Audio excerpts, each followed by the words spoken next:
Kami mempersembahkan renungan Santapan Rohani, terjemahan dari renungan Our Daily Bread.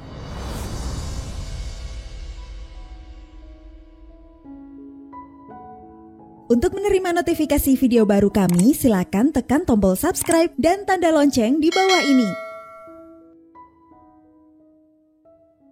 Sahabat ODB, pembacaan Alkitab hari ini terambil dari Yesaya pasal yang ke-9 ayat yang pertama sampai dengan ayat yang ke-6. Yesaya pasal yang ke-9 ayat yang pertama sampai dengan ayat yang ke-6. Bangsa yang berjalan di dalam kegelapan telah melihat terang yang besar. Mereka yang diam di negeri kekelaman, atasnya terang telah bersinar. Engkau telah menimbulkan banyak sorak-sorak dan sukacita yang besar. Mereka telah bersukacita di hadapanmu, seperti sukacita di waktu panen. Seperti orang bersorak-sorak di waktu membagi-bagi jarahan. Sebab kuk yang menekannya dan gandar yang di atas bahunya, serta tongkat si penindas, telah kau patahkan seperti pada hari kekalahan Midian. Sebab setiap sepatu tentara yang berderap-derap dan setiap jubah yang berlumuran darah akan menjadi umpan api. Sebab seorang anak telah lahir untuk kita, seorang putra telah diberikan untuk kita.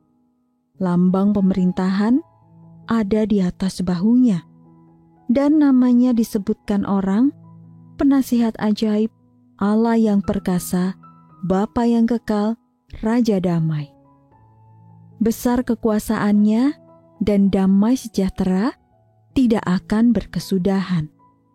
Di atas tahta Daud dan di dalam kerajaannya. Karena ia mendasarkan dan mengokohkannya dengan keadilan dan kebenaran, dari sekarang sampai selama-lamanya. Kecemburuan Tuhan semesta alam akan melakukan hal ini. Ayat mas renungan hari ini terambil dari Yesaya pasal yang ke-9 ayat yang pertama. Bangsa yang berjalan di dalam kegelapan telah melihat terang yang besar. Renungan hari ini berjudul Keluar dari Kegelapan, ditulis oleh Win Collier. Sahabat ODB, sebuah kapal tunda atau tugboat terbalik dan tenggelam di dasar laut sekitar 32 km lepas pantai Nigeria. 11 awak kapal tewas, tetapi juru masak kapal itu, Harrison Ojegba Okene, menemukan sebuah gua dengan rongga udara dan menunggu di situ. Ia hanya mempunyai sebotol Coca-Cola sebagai persediaan, dan kedua lampu senternya mati dalam 24 jam pertama. Jadi selama 3 hari yang mengerikan, Okene terjebak sendirian dalam kegelapan di dasar laut. Mulai kehilangan harapan. Tetapi kemudian sejumlah penyelam yang bertugas untuk mengangkat jenazah para korban berhasil menemukan dirinya yang menggigil dan berjongkok di dalam lambung kapal. Sahabat ODB, gambaran Okene yang seorang diri dalam kegelapan selama 60 jam itu sungguh menakutkan. Ia bercerita kepada wartawan bahwa ada kalanya ia masih mengalami mimpi buruk akibat kejadian mengerikan itu. Namun, dapatkah Anda membayangkan apa yang dirasakannya saat melihat nyala lampu penyelam yang sangat terang menembus kegelapan? Tentu saja ada rasa gembira dan kebahagiaan yang besar, juga pengharapan yang baru. Nabi Yesaya sudah pernah menubuatkan bahwa ketika Mesias datang, bangsa yang berjalan di dalam kegelapan akan melihat terang yang besar. Jika dibiarkan dalam keadaan kita berada di negeri kekelaman, tetapi di dalam Tuhan Yesus, terang itu telah bersinar. Sahabat ODB, Kristus adalah terang dunia. Dan di dalam Dia kita tidak perlu lagi merasa takut pada kegelapan karena kita mempunyai terang hidup. Kita mungkin merasa terperangkap atau tanpa harapan, merasa sendirian atau berputus asa. Tetapi Allah menerangi kita dengan kabar baik. Yesus menarik kita keluar dari kegelapan dan masuk ke dalam terang-Nya yang ajaib. Sahabat ODB, kegelapan apa yang sedang menyelimuti Anda saat ini?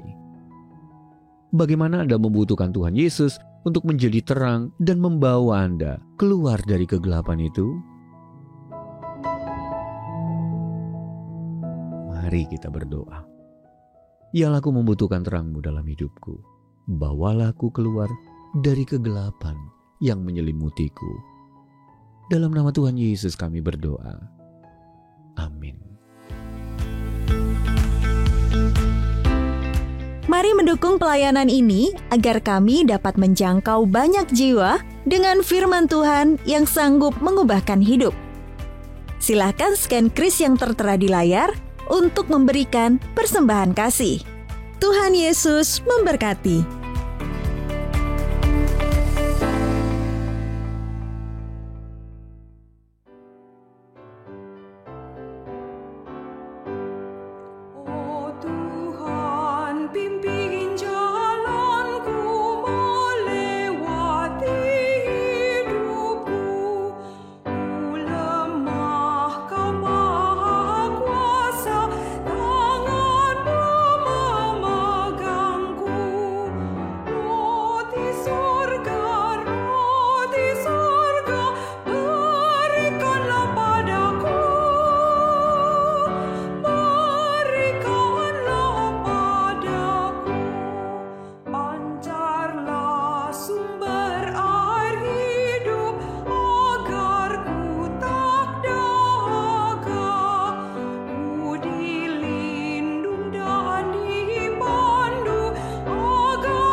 Pimpin jalan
Maria